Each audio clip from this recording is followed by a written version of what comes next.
Ibu guru dan staf tata usaha dan seluruh mungkin ada dari amanah dan kebersihan.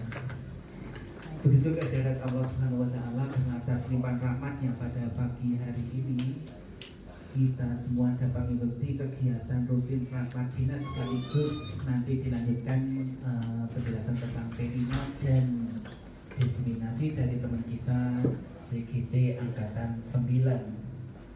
Yang kedua, semoga selawat dan salam tetap terlimpahkan pada sebelum kita Nabi Muhammad Sallallahu Alaihi Wasallam. Bapak Ibu, sebelum acara dimulai dengan harapan semoga acara ini lancar dan dicatat sebagai amal ibadah, monggo bersama-sama kita buka dengan membaca Ummul Kitab Al-Fatihah.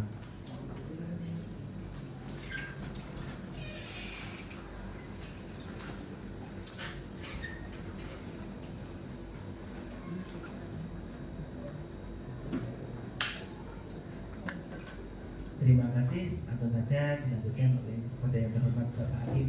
Silakan. Assalamualaikum warahmatullahi wabarakatuh. Yang kami hormati Bapak Ibu Wakil Kepala Sekolah, Kepala Tata Usaha Semantik 1 Dringu, dan juga yang kami banggakan Bapak Ibu Guru SMA Negeri 1 Dringu. Wabil khusus yang saat ini beliau berdua yang jadi kemanten untuk melaksanakan aktivitas di pagi hari ini, yaitu Bu Novi Halimatus Satya dan Bu Devi Windasari. Salawat dan salam semoga tercurahkan kepada junjungan kita Rasulullah SAW.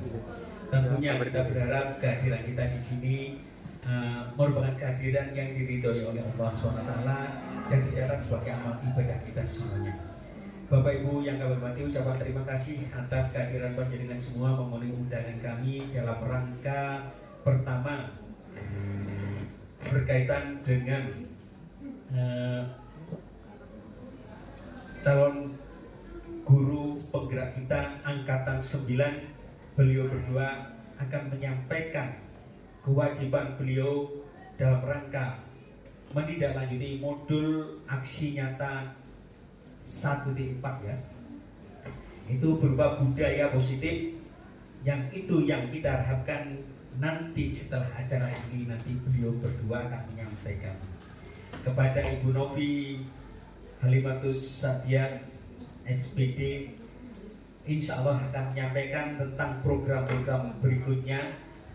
Beliaunya makanya akan menyampaikan tentang senam identitas sekolah, sekaligus juga tari tentang identitas sekolah.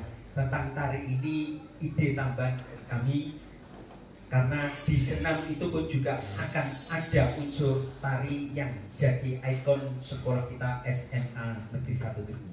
Dari harapan semoga yang jadi angan-angan, rancangan sekaligus juga program beliau bisa terlaksana dengan sebaik-baiknya.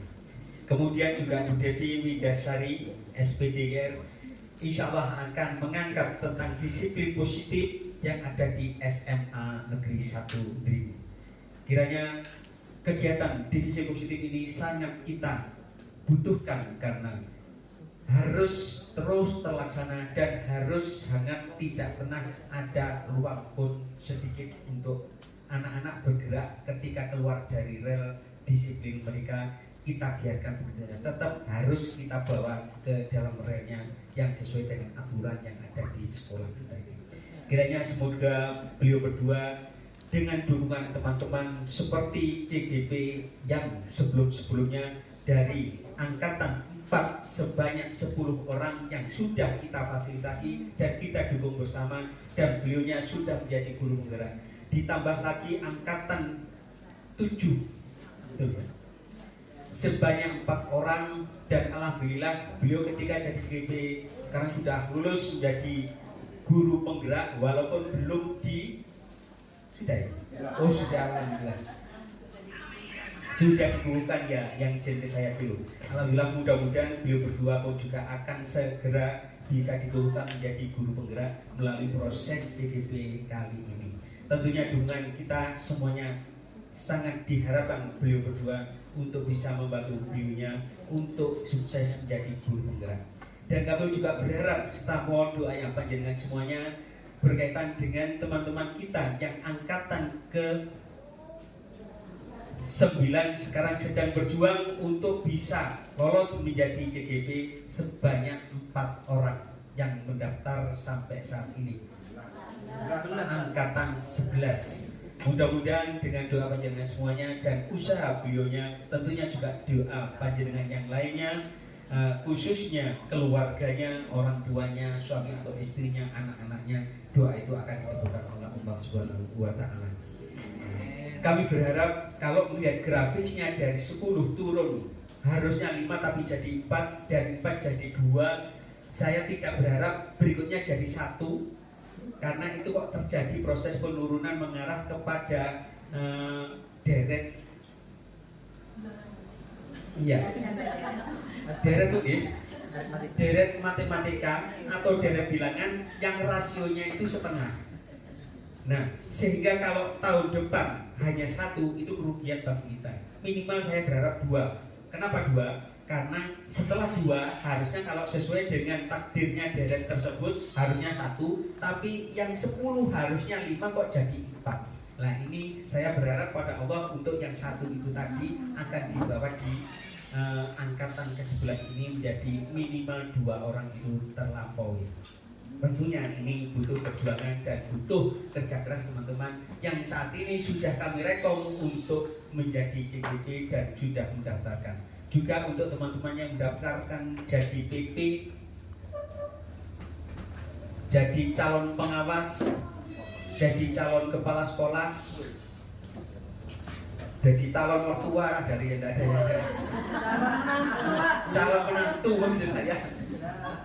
Mudah-mudahan yang belum juga sesegera mungkin demikian. Nah, dicapaikan, tercapai dan upaya itu dia datang terus karena saya langsung disorot oleh shootingan ini.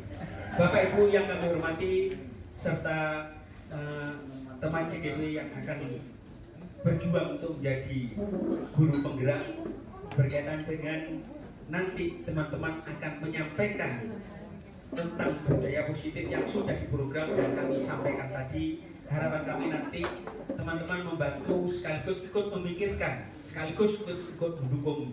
Dukungan yang pertama adalah nanti setelah acara ini dan setelah acara P5 yang mendukung juga program beliau berdua, nantinya terpecah menjadi 2 kelompok, di mana kelompoknya yang mengikuti Bu Halimatus Sa'diyah, juga kelompoknya yang mengikuti Bu Windasari. Yang mengikuti Bu Windasari insya Allah tempatnya di sini karena backgroundnya Bu Winda, sementara nanti yang mengikuti kelompoknya Bu Halimatus Sa'diyah berada di ruang pertemuan. Jadwal sekaligus daftar sudah kami kirim di grup info, insya Allah sudah dan bisa penjenengan baca di sana. Mudah-mudahan dari masing-masing yang tergabung di kelompok-kelompoknya punya ide-ide positif juga bagaimana untuk bisa menyukseskan program dan rencana beliau berdua. Assalamualaikum warahmatullahi wabarakatuh. Selamat siang untuk rekan-rekan guru dari SMA Negeri 1 Dringu. Terima kasih atas kesempatan dan waktunya sehingga siang ini kita akan sharing ilmu, berbagi. Karena saya tahu di sini nih ada 14 guru penggerak. Ya, istilahnya sesepuh saya ya, yang pastinya lebih memahami tentang materi budaya positif. Juga ada Bapak Ibu PP di CGP di angkatan 9 ini. Saya perkenalkan lagi, saya adalah Devi Windasari yang saat ini adalah CGP angkatan 9 Kabupaten Probolinggo. Kemudian pada hari ini saya ucapkan salam dan bahagia. Itu adalah salamnya dari guru penggerak. Selamat datang Bapak Ibu guru hebat. Mari hari ini kita belajar bersama, berkolaborasi dan saling mendukung demi terciptanya budaya positif di sekolah kita tercinta. Kemudian yang akan saya sampaikan hari ini adalah beberapa materi yang sudah saya pelajari selama menjadi CGP Angkatan 9 di modul 1.4 yaitu tentang budaya positif. Tapi kan tadi kita sudah rapat ya, kayaknya mulai tegang. Kita akan mulai ice breaking dulu. Mic-nya kurang dekat di mulutnya Bu Devi, kurang. Ya Pak Hendra kurang dengar. Kurang. Kita akan hadirkan ke ice breaking dulu. Pak Hendra ini senang kalau ice breaking. Guru olahraga harusnya di depan. Pak Ivan? Ice breaking Pak, kita akan joget ayam Pak. Chicken dance. Bukan Pak, ini joget Pak. Kalau tepuk tangan sudah biasa. Jadi saya minta bantuan Bapak Ibu di sini berdiri dulu, kita melemaskan otot.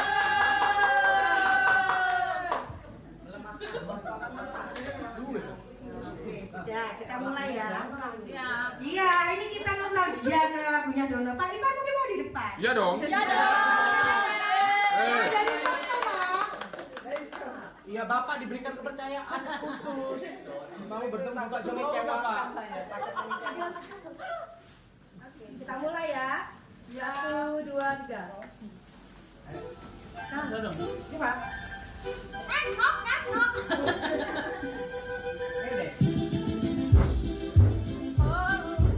Woi, ini murid lagi.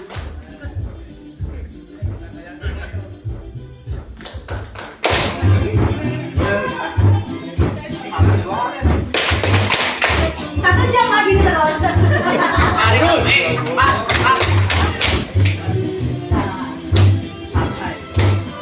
Papa Kali. Semangat. Ayo dong, Pak Ivan. Ayo Pak Ivan. Ini Bapak rumah Pak. Ayo goyang ini yang terakhir. Habis kan? Oh,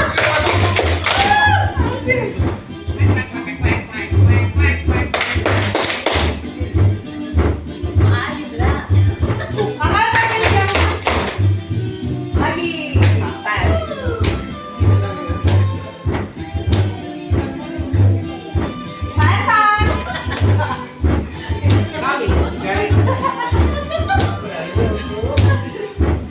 Senyum Pak Ivan.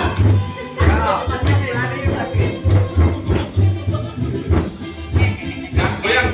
Oh, boleh. Santai dulu, Rem. Masuk.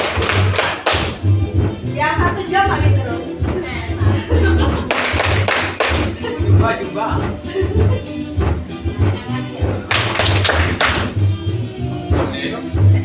Udah lagi. Ini Pak ada. Ini Pak.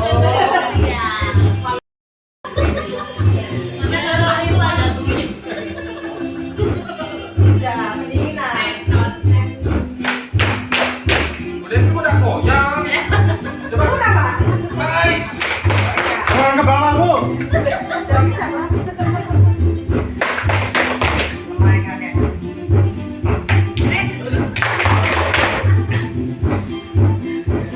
Nah, kalah mereka goyang. Nah, kita goyang.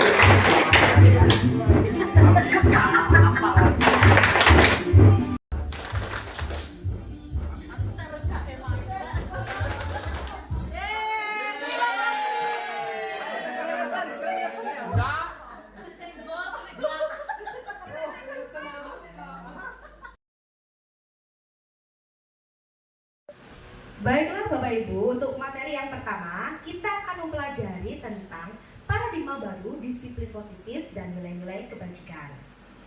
Bagaimana paradigma baru di bidang pembelajaran?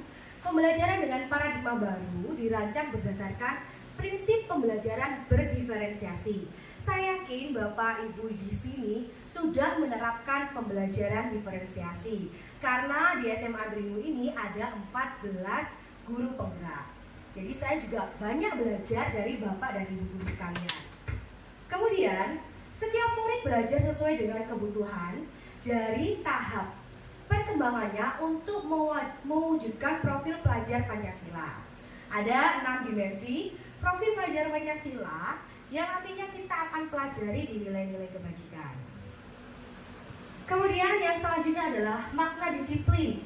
Dalam budaya kita, disiplin itu dimaknai menjadi sesuatu yang dilakukan oleh seseorang pada orang lain untuk mendapatkan kepatuhan.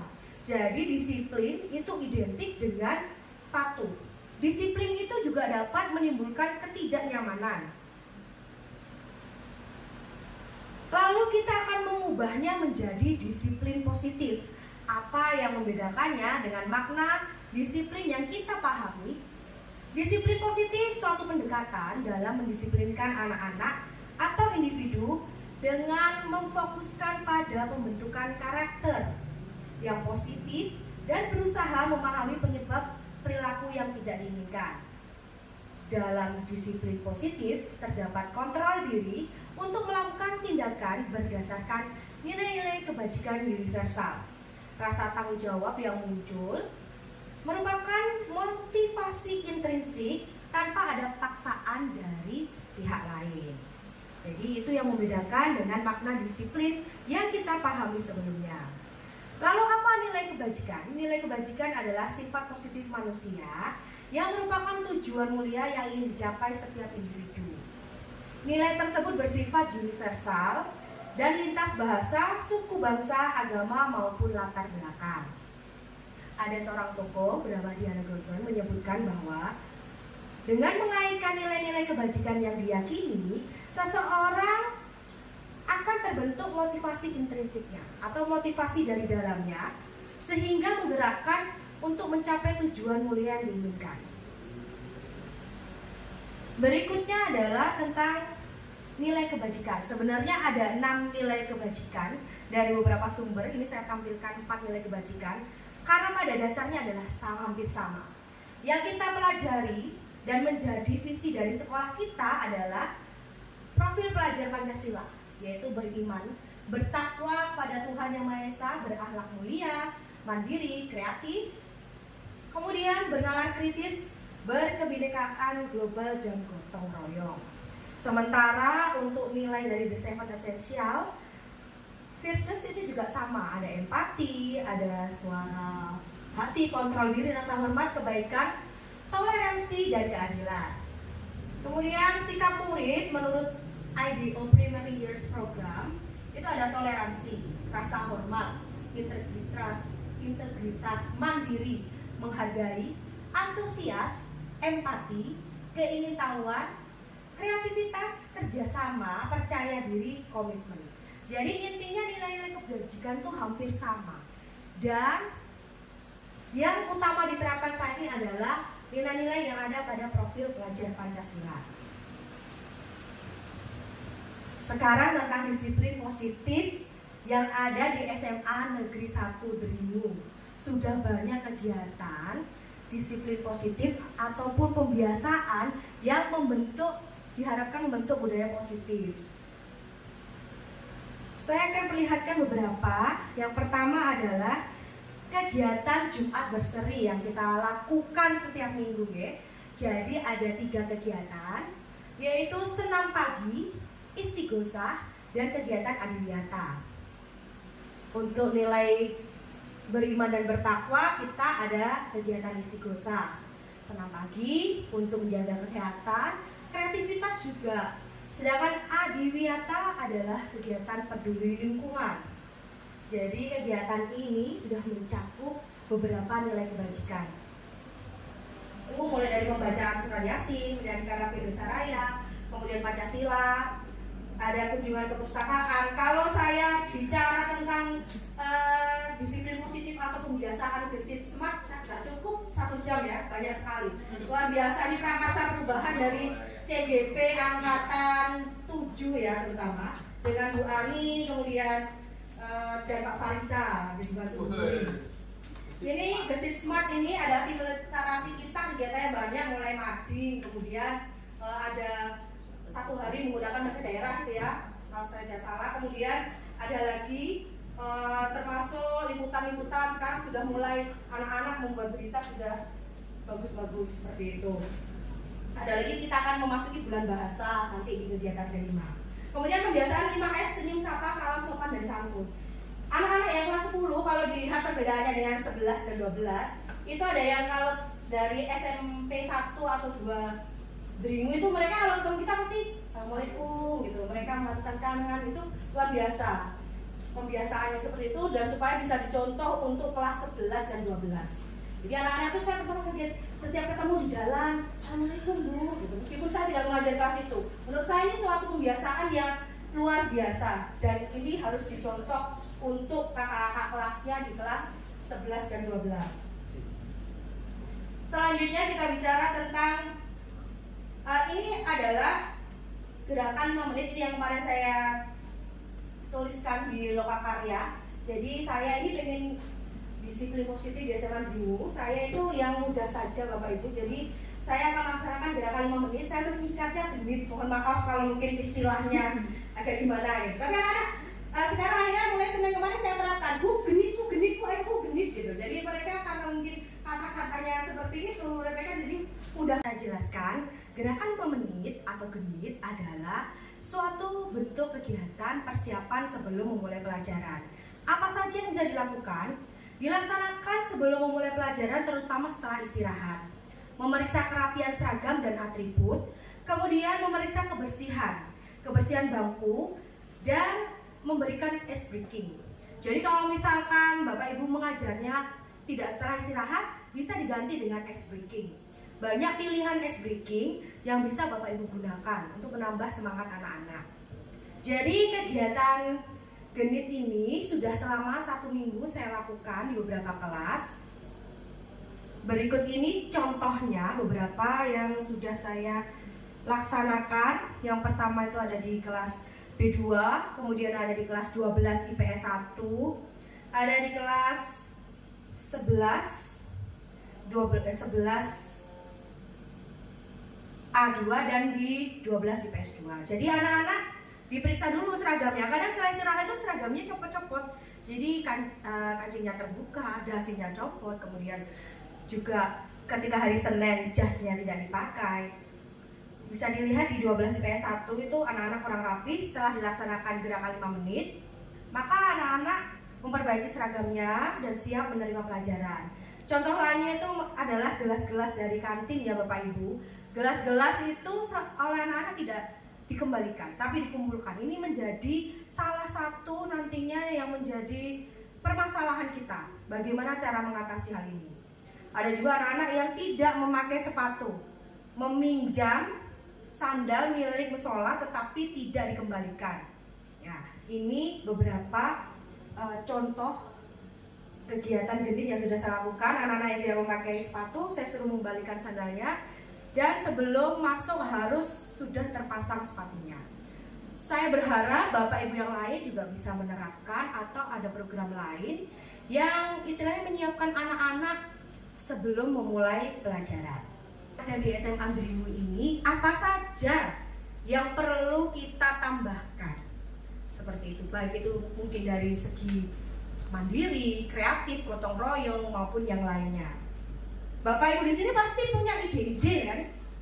Pasti pengennya kedepannya sekolah tercinta kita ini semakin maju, semakin baik.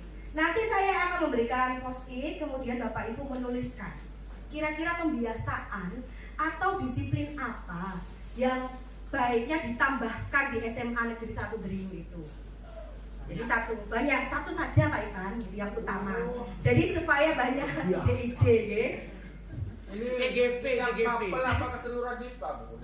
Kalau bisa keseluruhan siswa Pak. Jadi supaya anak-anak itu Takon. Iya, terima kasih pertanyaannya Bapak Hendra, luar biasa. Sesepuh CGV Angkatan 4.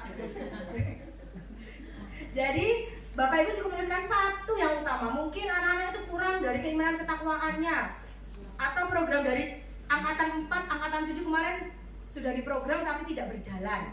Paham ya Bapak Ibu? Saya akan melanjutkan konsultasi. Oh ya, saya punya dah. Gemas. Bapak Ibu tidak perlu ada singkatannya, tidak apa-apa. Menurut Bapak Ibu yang kurang tuh anak-anak apa? Mungkin anak-anak kurang mengenal lagu nasional dalam daerah pembiasaannya setiap minggu menyanyikan lagu nasional. Jadi tidak harus setiap hari Bapak Ibu, bisa mungkin 2 minggu sekali, 1 bulan sekali gitu. Yang penting boleh Pak Ivan mau nulis 10? Boleh Pak Ivan. Kalau kurang kertasnya ini. Yang sudah Bapak Ibu monggo ditempel di bawah tulisan budaya. Kasih nama Bapak. Nama samaran.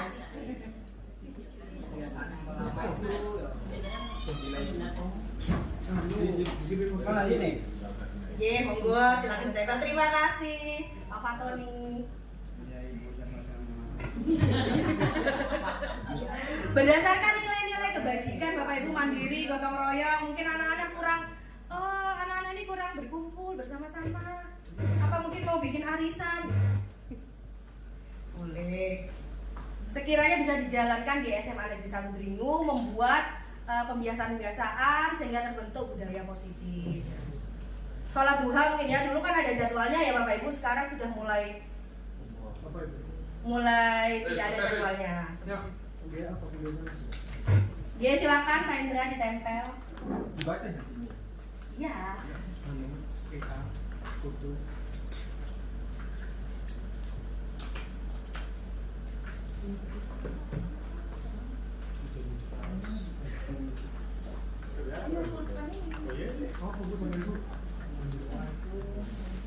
Itu budaya positif sudah dilakukan tapi masih banyak yang dilanggar. Gimana Bu? Ya, nanti kita cari solusi bersama. Masuk. Kita diskusi di sini, nanti tim manajemen juga ada di sini. Nanti dipilih apa yang harus diperbaiki sebagai masukan. Jadi mungkin nilai kebajikan yang diinginkan empati atau kreativitas, percaya diri. Atau mungkin mau mengadakan Pak Ivan lomba debat seminggu sekali. Pak Farizal mungkin akan mengadakan lomba menyanyi lagu nasional sebulan sekali. Kalau adab tuh masuk mana itu? Adab bisa masuk ke beriman, bertakwa, berakhlak mulia Pak. Oh di situ ya. Iya, di akhlak mulia. Oke. Rasa hormat, toleransi, keadilan. Sudah ya Bapak Ibu? Oke sudah. Ya. Pak Ivan menulis. Ojo nulis sejarah Ivan. Pak Ivan pendukungan Palestina. Jangan bola. Yo anak-anak. Mi, sampai dulu.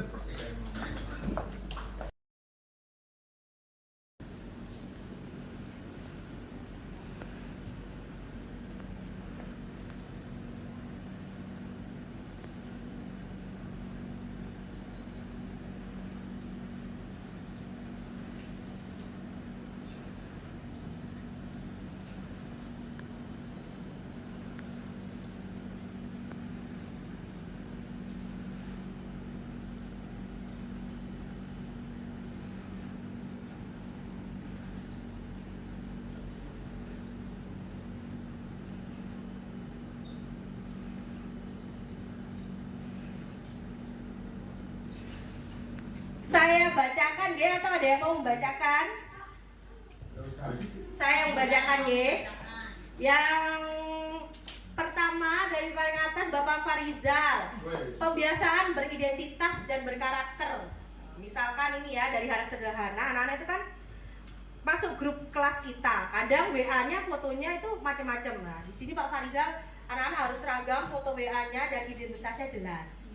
Gitu. Kadang kalau anak-anak gabung di Google Classroom atau di WA itu kan namanya bukan nama sebenarnya ya Pak Ibu ya. Misalkan anak yang selalu galau gitu ya, bocah nakal gitu ya. Jadi itu yang paling sederhana mungkin dilakukan. Kemudian ada yang kurang peduli dengan kebersihan atau pelaksanaan imtak ya. Itu tapi belum ada kegiatannya apa. Ada Jumat berbagi. Oh ini luar biasa Pak idenya ya, Jumat berbagi. Mungkin berbagi bisa mungkin memberikan nasi kotak di masjid atau untuk orang-orang yang kurang mampu. Ada lagi berakhlak mulia, pembiasaan memberi salam ya, siswa ke guru, guru ke guru yang belum ini ya. Dari Mem Anita, kalau memberi salam kan guru siswa ke guru, guru ke siswa sudah kita lakukan saat di depan gerbang pada saat piket. Mungkin guru ke guru. Kalau selama COVID kemarin kan kita tidak boleh bersentuhan tangan, bersalaman. Mungkin sekarang bisa mulai digalakan lagi. Kalau yang bukan muhrim mungkin tidak bersalaman ya Bapak, cukup menangguhkan tangan. Kemudian pembiasaan sholat duha, tetapi pelaksanaannya antara jam pertama sampai dengan jam keempat. Kita nanti ini masukkan untuk tim manajemen juga. Penekanan akhlak dan adab. Ada juga melepas sepatu di tempat wudhu. Ya itu tadi Pak, melepas sepatu, kemudian anak-anak pinjam sandalnya dibawa ke kelas. Itu yang banyak terjadi. Sholat duha, banyak sholat duha di sini Bapak Ibu. Kemudian bertutur kata sopan antar teman. Ya ini yang sering terjadi, anak-anak tutur katanya kadang kurang sopan antar teman. Gurunya yang mendengar itu juga agak gasel telinganya itu. Kemudian ada lagi kedisiplinan memakai sepatu. Membangun kantin kejujuran. Nah, kantin kejujuran ini idenya luar biasa, tidak ada namanya. Itu dari Memoro. Ini kantin kejujuran sepertinya di kelasnya Pak Farizal sudah ada nih, tapi hanya di kelas saja. Karena apa? C1 juga sudah. C1 dan C2. Luar biasa untuk wali kelasnya Mema Anita dan Pak Farizal. Karena anak-anak itu kan kelasnya di timur. Istirahat pertama 15 menit, jalan saja 10 menit Pak. Balik lagi. Akhirnya yaitu tadi gelas-gelasnya ditumpuk di tempat cuci piring seperti itu. Ide-ide yang luar biasa ini nanti akan saya simpan, saya rekam dan nanti saya berikan masukan-masukannya kepada. Oh iya Pak Hendra. Oh ini nih. Sepeda motor siswa tidak dinaiki sampai pintu gerbang. Ini saat pulang ya Pak ya? Iya. Ya jadi kalau atau mungkin juga bisa kerjasama dengan pihak polisian untuk kelengkapan. Anak-anak itu kalau dilihat sepeda motornya tuh Pak ya tidak ada spion, sudah modifan, knalpotnya. Nanti apa itu solusinya gimana ya? Di sini saya mengumpulkan ide-ide ini nanti akan disampaikan pada tim manajemen untuk rapat selanjutnya. Tapi ide Bapak Ibu ini luar biasa, ternyata dari sekian ini idenya untuk kemajuan SMA Negeri 1 Dringu itu banyak sekali. Aku belum Jatuh loh. Ini ada namanya Pak. Oh ada yang berbaris. Oh ini AG Pak. Waduh. Plat AG ini ya. Berbaris sebelum masuk kelas pada saat masuk jam 1. Oh saya istirahat. Loh, jangan salah Pak, saya SMA yang alumni SMA Taruna, boleh sebut merek ya Pak ya. Itu baris. Sampai SMA kami masih baris. Baris. Paskib. Ini ide yang luar biasa. Sekali lagi untuk karena materi selanjutnya masih banyak Pak ya, saya akan lanjutkan dan ini tetap akan saya simpan nanti sebagai masukan untuk tim manajemen sekolah dan perbaikan pembiasaan demi menuju SMA Dringu yang berbudaya positif. Terima kasih sekali lagi, aplaus untuk kita semua. Pertama kita ke teori motivasi dulu ya Bapak Ibu. Jadi ada 3 motivasi perilaku manusia. Yang pertama adalah untuk menghindari ketidaknyamanan atau hukuman. Yang kedua, mendapatkan imbalan atau penghargaan. Dan yang ketiga, menjadi orang yang mereka inginkan, menghargai diri sendiri dengan nilai yang mereka percaya. Kira-kira Bapak Ibu, ketika anak-anak datang tepat waktu ke sekolah, motivasinya apa? Yang pertama. Takut ya, takut dihukum. Ya, apakah tidak ada yang kedua? Ada. Jadi pada saat apel biasanya pihak kesiswaan Pak itu memberikan ataupun inspektur upacaranya itu memberikan pujian. Oh anak-anak sudah baik, jadi mereka senang kadang dipuji. Kita juga senang dipuji Pak. Kemudian yang ketiga adalah menjadi orang yang mereka inginkan. Apakah tidak ada siswa-siswi kita yang seperti itu? Ada ya. Buktinya ada anak-anak yang datang jam 6.15. Jam 6:05, itu berarti mereka udah sadar bahwa datang lebih pagi itu lebih baik. Atau mungkin ada motivasi lain ya, datang paling pagi. Petugas tiket mungkin Pak ya. Acara. Kayak Pak Ivan ini Bu datangnya jam 6. Berarti Pak Ivan sangat menghargai dirinya sendiri dan nilai-nilai kebajikan, motivasi yang ketiga. Luar biasa Pak Ivan. Pulangnya maghrib Bu, hebat.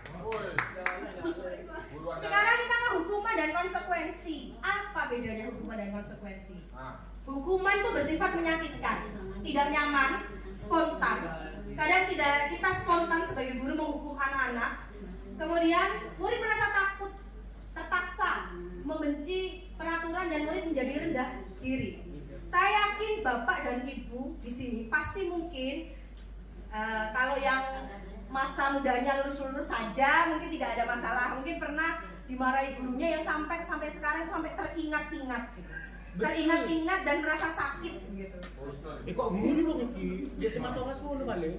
Jadi ada mungkin yang sampai sekarang kata-kata guru itu sampai jenengan sudah dewasa bahkan menjadi guru itu masih teringat. Saya juga ada waktu itu zaman SD tidak bisa membela karena kita memang patuh. Kalau anak sekarang kan mereka lebih banyak berekspresi, kemudian mereka juga berani. Kalau kita zaman dulu dihukum meskipun kita tidak salah, iya saja. Tapi itu akhirnya teringat. Dan itu mungkin membuat motivasi Bapak Ibu, saya nanti kalau jadi guru jangan sampai seperti itu. Ya, kalau ingat. Kadang kan kita juga punya emosi Bapak Ibu. Pak Ivan jadi dokter kan? Konsekuensi. Jadi di bawahnya hukuman itu ada konsekuensi. Kita menyepakati sama anak-anak ya. Bapak Ibu guru juga mungkin sudah sepakat sama anak-anak. Kamu nanti kalau tidak mengerjakan PR, konsekuensinya ini. Menulis lagi misalkan. Atau apa konsekuensinya. Itu anak-anak tahu. Dan konsekuensi ini juga mendorong kepatuhan. Konsep dirinya baik, jadi dia tahu oh nanti kalau tidak mengerjakan ada hal yang harus dilakukan. Tapi motivasinya masih dari luar, belum dari anak itu sendiri. Yang hukuman karena takut, yang konsekuensi ya nanti kalau saya tidak melakukan nanti saya dapat konsekuensinya apa. Sedangkan yang kita harapkan, yang kita semua harapkan itu adalah yang anak-anak melakukan restitusi. Tapi sebelumnya dijawab dulu apakah ini hukuman atau konsekuensi. Yang pertama, lari mengelilingi lapangan basket 2 kali karena terlambat. Hukuman. Ya, yakin. Murid diminta bertelanjang kaki sepanjang hari. Poin nomor 2 ini sering ya, Pak? Bisa dilakukan karena tidak menggunakan sepatu warna hitam atau tali sepatunya tidak hitam. Ini hukuman atau konsekuensi? Bu Devi, saya masih bingung itu hukuman dan konsekuensi. Bukan kalau seandainya ada kesepakatan kelas kita kalau seandainya terlambat kamu lari 2 putaran itu hukuman apa konsekuensi? Itu adalah konsekuensi. Ada kesepakatan diskusi antara murid dan guru. Berarti yang perbedaan itu kan ya konsekuensi Ya. harus ada kesepakatan. Betul. Kalau hukuman sudah ada peraturan yang Kadang spontan Pak. Jadi misalkan gini. Misalkan ada Hendra kamu terlambat 5 menit, push up 50 kali. Itu kan gurunya spontan Pak. Gitu. Itu adalah hukuman gitu. Mungkin kalau Bapak sudah sepakat terlambat 5 menit nanti kamu hukumannya konsekuensinya seperti ini. Nah, itu konsekuensi Pak. Kan siswa tahu. Tapi kalau tiba-tiba Pak datang sudah lemes, telatnya kita tidak tahu karena apa mungkin ya. Sudah tiba-tiba disuruh push up. Nah, itu yang kurang tepat. Kemudian yang ketiga, kehilangan 10 menit jam istirahat karena terlambat. Ini konsekuensi atau hukuman? Konsekuensi. Kita lihat kan cocokan jawabannya. Berdiri di depan kelas sambil mengangkat kaki 1. Ini mungkin yang SD pernah dihukum seperti ini. Hukuman. Yang terakhir lari mengelilingi lapangan basket karena terlambat pelajaran PJOK. konsekuensi. Konsekuensi. Hukuman juga. Hukuman. Kita lihat ya. Bingung kan? Berarti konsekuensinya cuma 1. Bingung ya? Memang agak mirip Bapak Ibu, tapi kenapa yang nomor terakhir mengelilingi basket lapangan basket adalah konsekuensi? Karena olahraga. Karena memang kamu terlambat PJOK, dihukumnya lari kan masuk akal. Jadi bisa. Tapi kalau kamu terlambat datang ke sekolah dihukum lari, itu kan kurang tepat Bapak Ibu. Mungkin hukumannya lain, ditanya dulu masalahnya apa. Siapa tahu dia habis dari puskesmas, tipes-tipes, tiba-tiba disuruh lari. Kita lanjutkan berikutnya. Ini hukuman dan konsekuensi. Mudah-mudahan sudah mulai paham. Calon-calon CGP angkatan 11 ini luar biasa tadi Bu Erna. Pak Ivan banyak yang betul. Langsung jos Pak. CGV Bu, CGV. Langsung ke tema ini. Sudah makan, Bu. Membuat keyakinan kelas Pasti itu Bu, dari awal luar biasa. Pak Hendra ini memang cocok kalau diberikan gelar sesepuh angkatan 4 ya. Restitusi sudah, kemudian keyakinan kelas juga sudah. Yang saya tanyakan, berjalan dengan baikkah Bapak Ibu? berjalan dengan baik dan itu dibudaya positifkan Bu, karena keyakinan kelas itu gandeng sama kesepakatan kelas. Wah, memang cocok ya siswa SMA Negeri 1 Dringu itu luar biasa. Kelas berapa itu Pak Hendra? Pasti itu C2. Iya dong, semua kelas ya. Oh, semua kelas luar biasa. Pak Hendra memang contoh guru yang layak menjadi guru penggerak dan suhunya. Saya cukup. Keyakinan kelas adalah nilai kebajikan yang diyakini oleh warga kelas. Kalau dulu mungkin kita bilangnya kesepakatan. Kalau sepakat hanya sepakat. Ya sudahlah, konsekuensinya ini. Kalau keyakinan kelas itu anak-anak sudah meyakini. Tapi memang ini prosesnya tidak mudah Bapak Ibu. Seseorang itu akan tergerak dan bersemangat menjalankan keyakinannya daripada hanya sekedar mengikuti serangkaian peraturan tertulis tanpa makna. Bicara soal keyakinan kelas ini, saya juga sudah beberapa kali membuat, meskipun saya bukan wali kelas, saya mencoba membuat untuk pelajaran saya. Jadi, yang pertama jelas ada diskusi, kemudian anak-anak menuliskan pendapatnya, bisa di post-it, bisa di papan tulis. Kalau satu kelas 33 mungkin dibikin kelompok Bapak Ibu ya. Kalau terlalu banyak nanti 2 jam pelajaran habis untuk membuat keyakinan kelas. Kemudian mengubah kalimat negatif menjadi kalimat positif. Ngapunten, ini masih banyak yang ada di keyakinan kelas yang saya temui itu masih menggunakan kalimat negatif. Misalkan contohnya apa Bapak Ibu? Tidak membuang sampah sembarangan. Dilarang membuang sampah. Jadi kita jadikan kalimat yang lebih positif, menjaga kebersihan. Kemudian tidak membuli teman, kita bisa jadikan saling menghargai, seperti itu. Jadi kalau afirmasinya positif, katanya nanti ke depannya itu akan menjadi tindakan yang positif. Kemudian setelah itu dirumuskan, ditinjau ulang. Sebaiknya itu tidak terlalu banyak. Ada saya lihat itu keyakinan kelas di satu kelas itu sampai jadi banner gitu Pak ya, banyak 10 atau 15 poin. Jadi mungkin digolongkan, digrupkan, intinya apa? Apakah itu bertanggung jawab? Apakah masuk disiplin? Apakah masuk ke menjaga kebersihan atau peduli lingkungan? Ditandatangani Bapak Ibu. Jadi sebagai bukti bahwa keyakinan kelas ini sah, ada tanda tangan perwakilan murid dan guru. Jadi ini pembuatan keyakinan kelas yang kemarin saya praktekkan di kelas 11 B2. Kemarin saya sudah izin sama Bu Melan. Di 11 B2 anak-anak bisa merumuskan keyakinan kelas.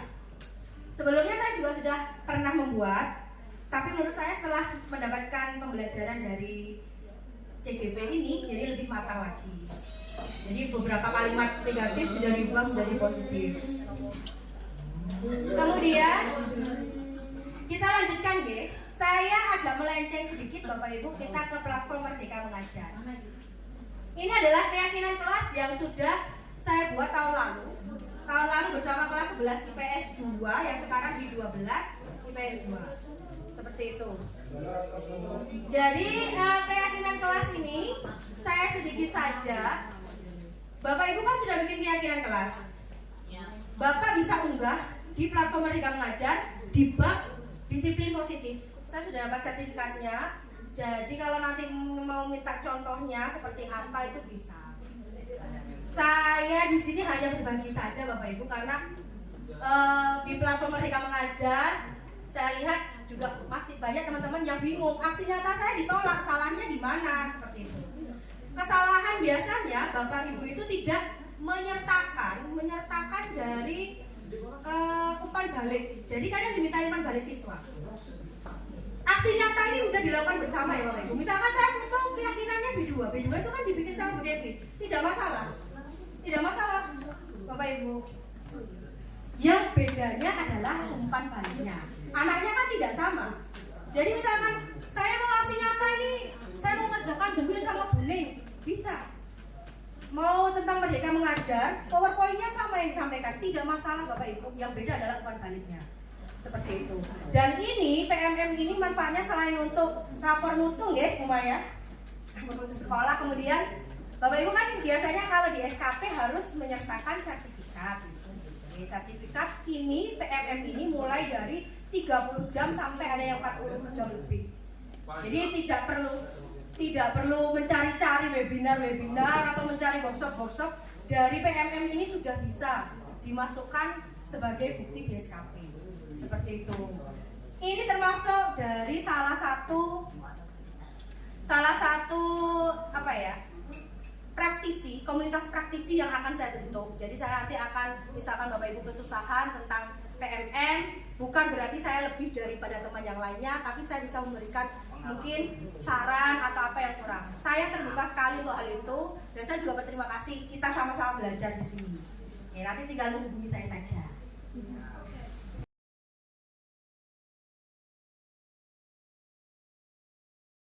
Assalamualaikum warahmatullahi wabarakatuh. Waalaikumsalam warahmatullahi wabarakatuh. Selamat siang anak-anak. Siang.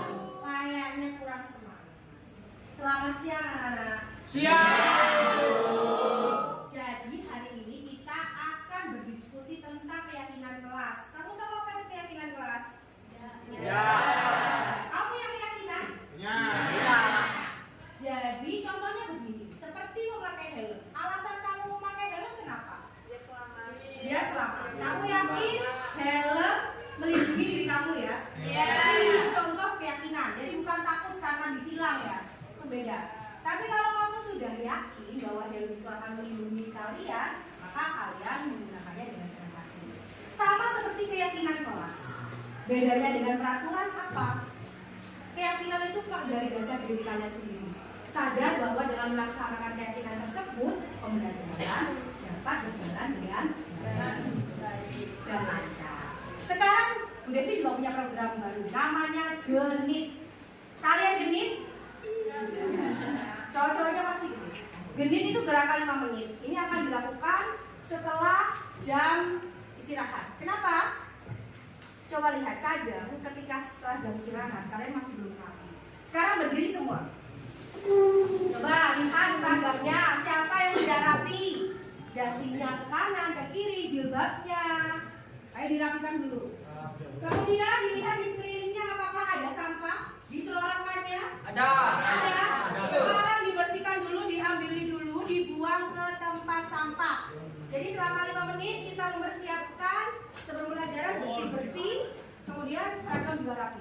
Yang ada kotoran silakan dibuang dulu di tempat sampah. Dilihat ya, dilihat di selorokannya. Ayo.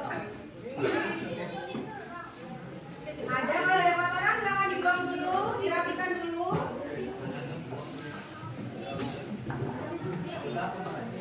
Ya, ada, silakan dibuang dulu ke tempat sampah.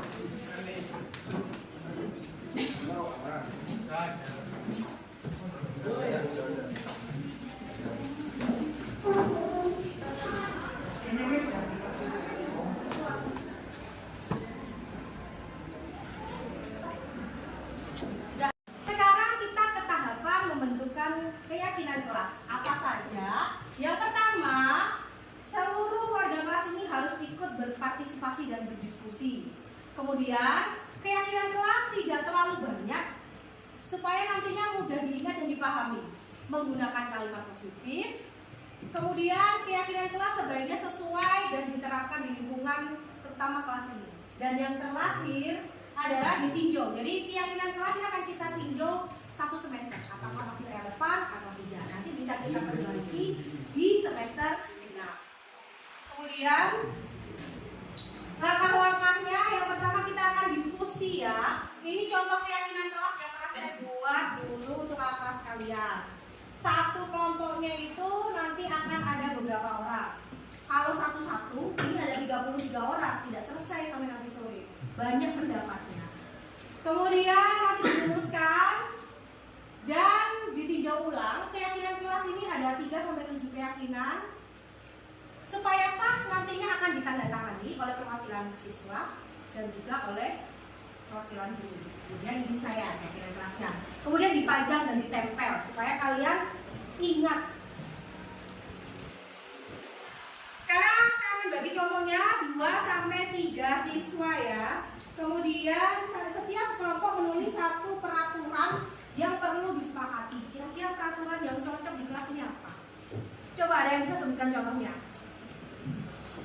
Ya, silakan. Tidak piket harus didenda. Tidak piket harus didenda. Ya. Oke, berarti harus piket sesuai jadwal. Ada lagi? Yang sering dilakukan apa oleh teman-teman kalian? Mungkin yang mengganggu pembelajaran. Apa? Yang gaduh, berteriak. Berarti tidak boleh gaduh saat jam pelajaran. Oke. Selengkapnya sekarang kita akan menuju diskusi ya. Saya bagi dulu kelompoknya. Ini satu bangku, 2 orang, ada yang 3. Jadi saya akan membagikan post-it ini. Silakan kalian diskusikan dengan kelompok kalian. Kira-kira peraturan apa yang cocok diterapkan di kelas ini ya. Jadi setiap kelompok hanya menuliskan 1 peraturan saja. Nantinya akan ada 12 peraturan. Karena ini tadi ada 12 kelompok. Silakan kalian mulai kerjakan. Ditulis ya di post-it yang warna kuning.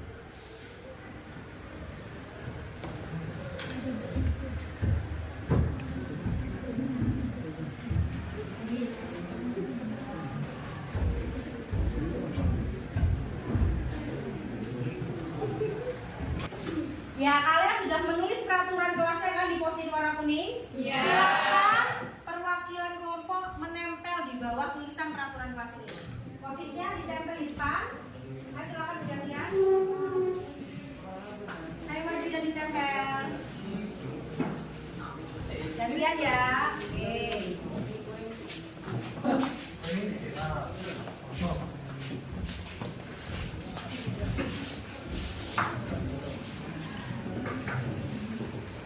Yang sudah menempel silakan duduk kembali. Kita lihat apa saja yang sudah kalian tuliskan.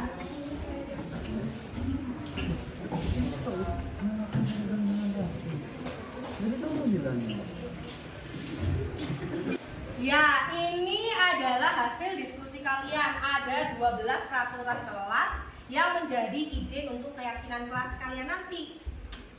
Saya baca ya, tidak membuang sampah sembarangan, bekerja sama dalam kegiatan kelompok, tidak boleh berkata kotor, dilarang mengejek dan menghina teman, memakai seragam dengan rapi. Wah, bagus sekali masukan-masukannya.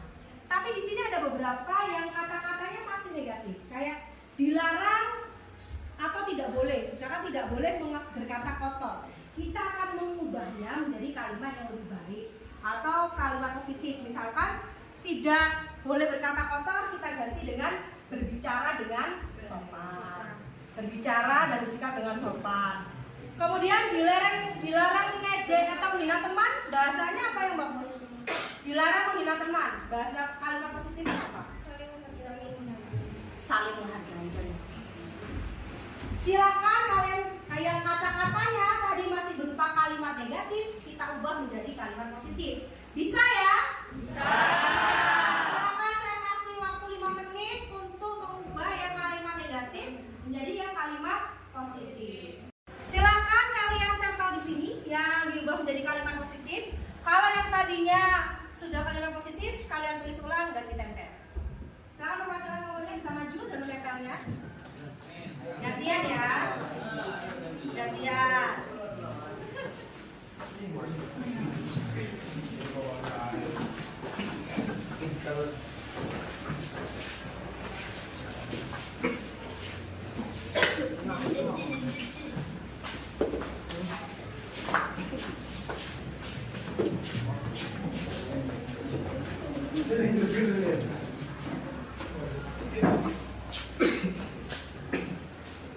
Sudah ya, bagus sekali. Beberapa sudah diubah menjadi kalimat positif. Misalkan tidak membuang sampah sembarangan tadi diubah menjadi menjaga kebersihan. Kalimat positif ini nanti kita akan sesuaikan dengan nilai kebajikan apa yang ingin ditanamkan. Ada beberapa kita kelompokkan yang sama ya. Misalnya kayak menjaga kebersihan dan piket membersihkan kelas, ini kan tujuannya sama. Tujuannya apa?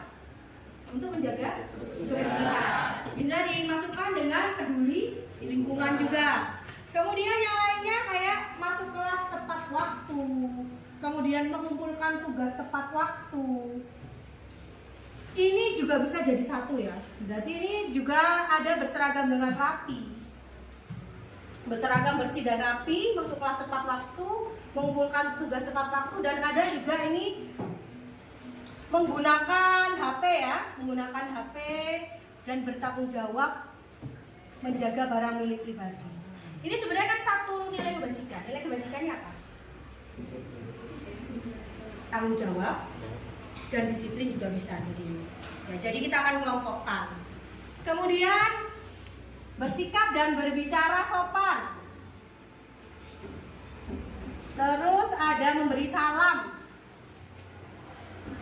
Ini saling menghargai. Ini kan juga satu golongan sebenarnya Pak. Bersikap sopan, saling menghargai, menghormati guru. Ini nilai kebajikannya apa? Kesopanan, apalagi sopan santun. Ya, sopan santun, toleransi bisa tidak? Bisa. Saling menghargai teman juga. Kemudian bekerja sama ini juga bisa. Bekerja sama ini masuk nilai kebajikan apa? Gotong royong. Jadi kita satukan, kita akan rumuskan kembali menjadi keyakinan kelas. Mungkin jadi 12 ide ini bisa jadi cuma jadi 7 atau 8 karena sudah kita kelompokkan jadi satu. Kita lanjutkan diskusinya untuk membentuk keyakinan kelas ya. Siap? Ya. Oke, terima kasih.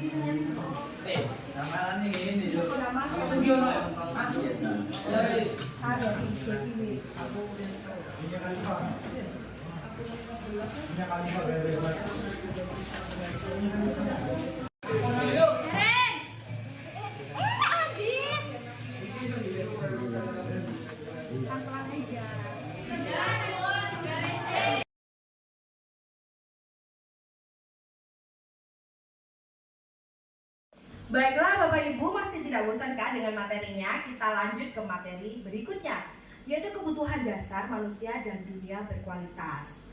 Jadi kita semuanya itu punya kebutuhan dasar.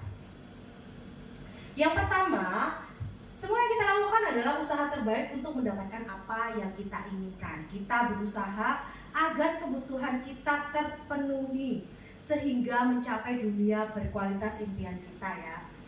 Kadang anak-anak yang melakukan seperti pelanggaran atau mereka membuat masalah, sebenarnya mereka itu gagal memenuhi kebutuhan dasar mereka. Kita lihat sekarang apa saja kebutuhan dasar manusia. Ada 5 kategori kebutuhan dasar manusia, yaitu yang pertama, kebutuhan untuk bertahan hidup, kebutuhan untuk dicintai, kemudian diterima, kebutuhan akan kesenangan, kebutuhan akan penguasaan, dan yang terakhir adalah kebutuhan akan kebebasan. Jadi jika salah satu dari kebutuhan ini tidak terpenuhi, maka seseorang akan melakukan tindakan-tindakan yang tidak sesuai dengan nilai kebajikan.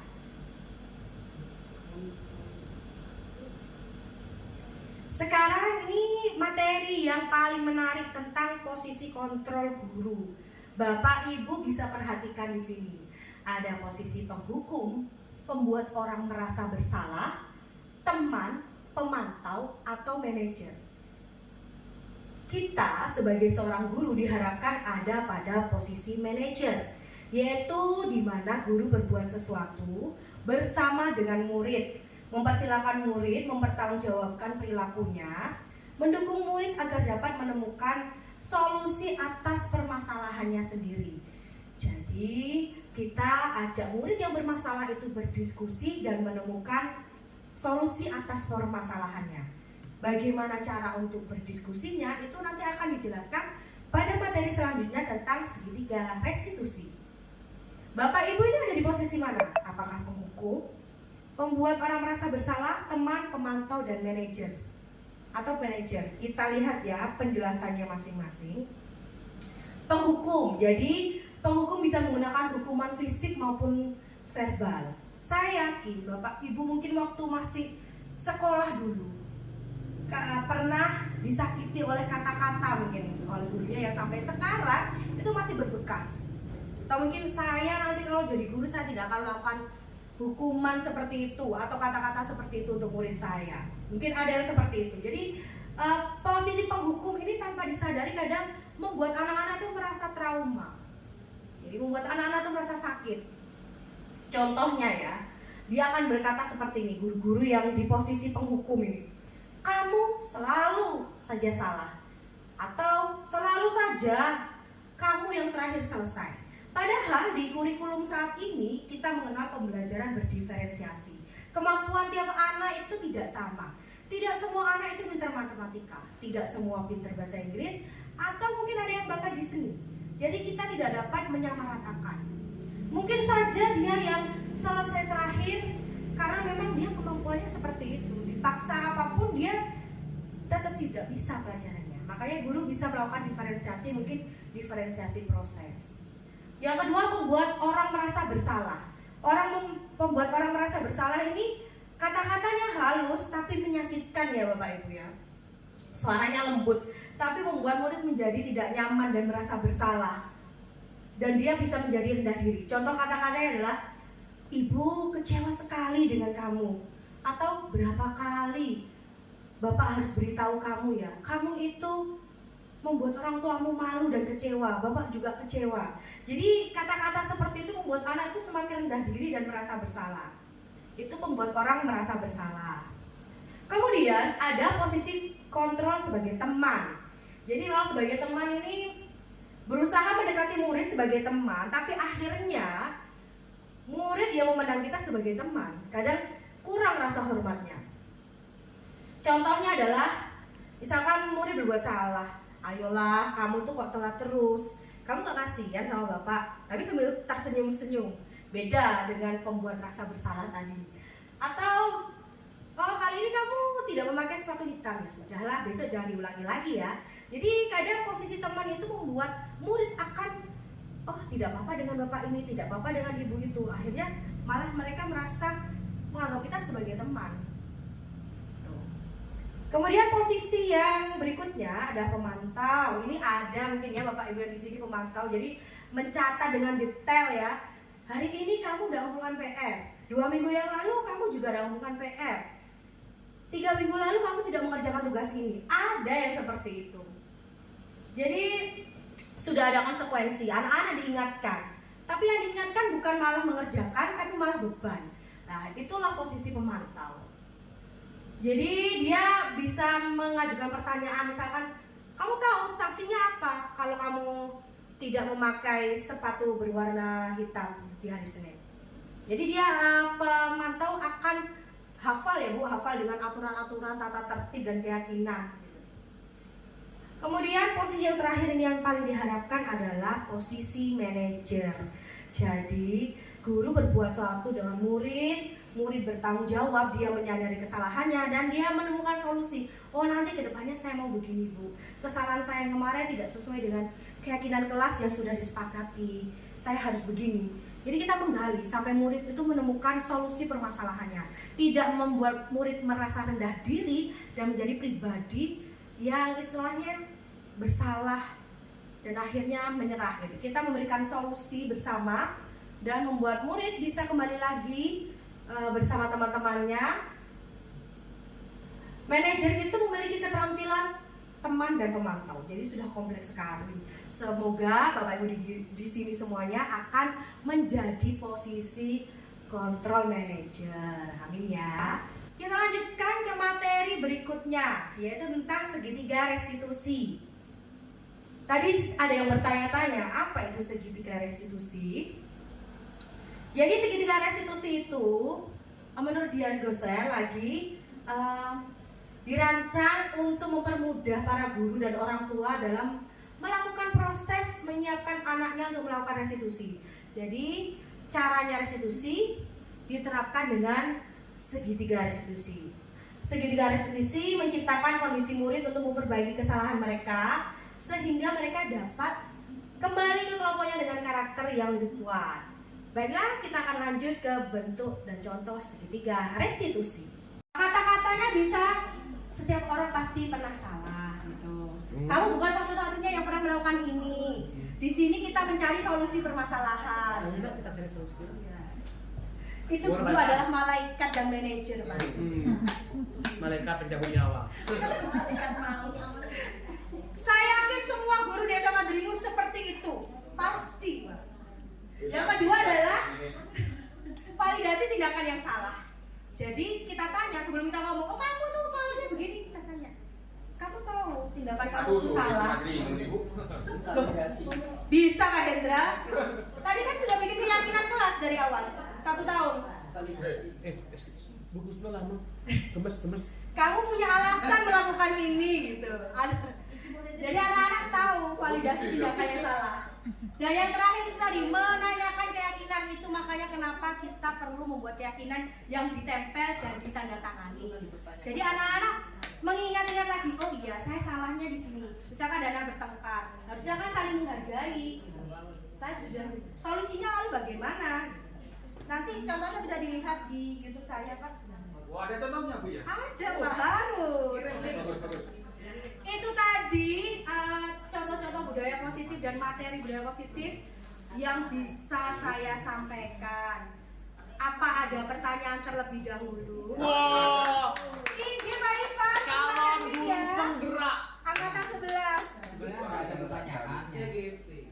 Cuma satu, bisakah saya minta materi ini? Wah, gablek. Luar biasa Pak Ivan, ini memang mempersiapkan CGP angkatan 11 sejak dini ya. Boleh Pak Ivan, kalau Bapak nanti mau ikut saya lomba karya, boleh sekali Pak Ivan, saya ajak nanti. Bukan untuk belajar bersama. Ada lagi yang mau ditanyakan? Sudah, bagus. Sudah, terima kasih Bapak Ibu guru yang sudah hadir di ruangan ini, yang sudah menemani saya berdiskusi, menemani saya untuk berproses mewujudkan disiplin positif yang sudah tertera ditempelkan di situ untuk SMA Negeri 1 Dringu lebih baik. Sekian dari saya. Wassalamualaikum warahmatullahi wabarakatuh.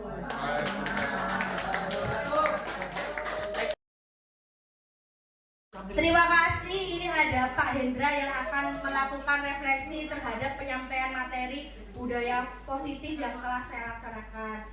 Monggo Pak Hendra. Oke, terima kasih. Assalamualaikum warahmatullahi wabarakatuh. Ya, saya Hendra Sodana dari Rumah Papik Joka. Saya di sini mau refleksikan yang sudah disampaikan oleh Bu Indah.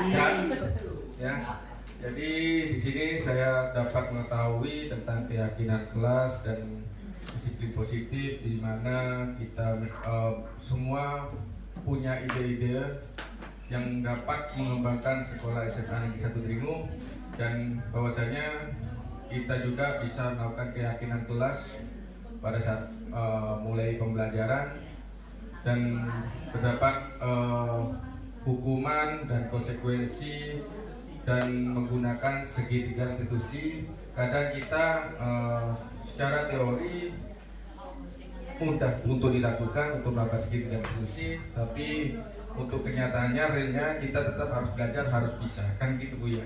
Betul Pak. Jadi itu refleksi dari saya. Semoga paparan dari Bu Devi Windasari bisa bermanfaat untuk semuanya. Terima kasih. Terima Assalamualaikum kasih. warahmatullahi wabarakatuh. Waalaikumsalam warahmatullahi wabarakatuh. Plus Pak Hendra luar biasa ya.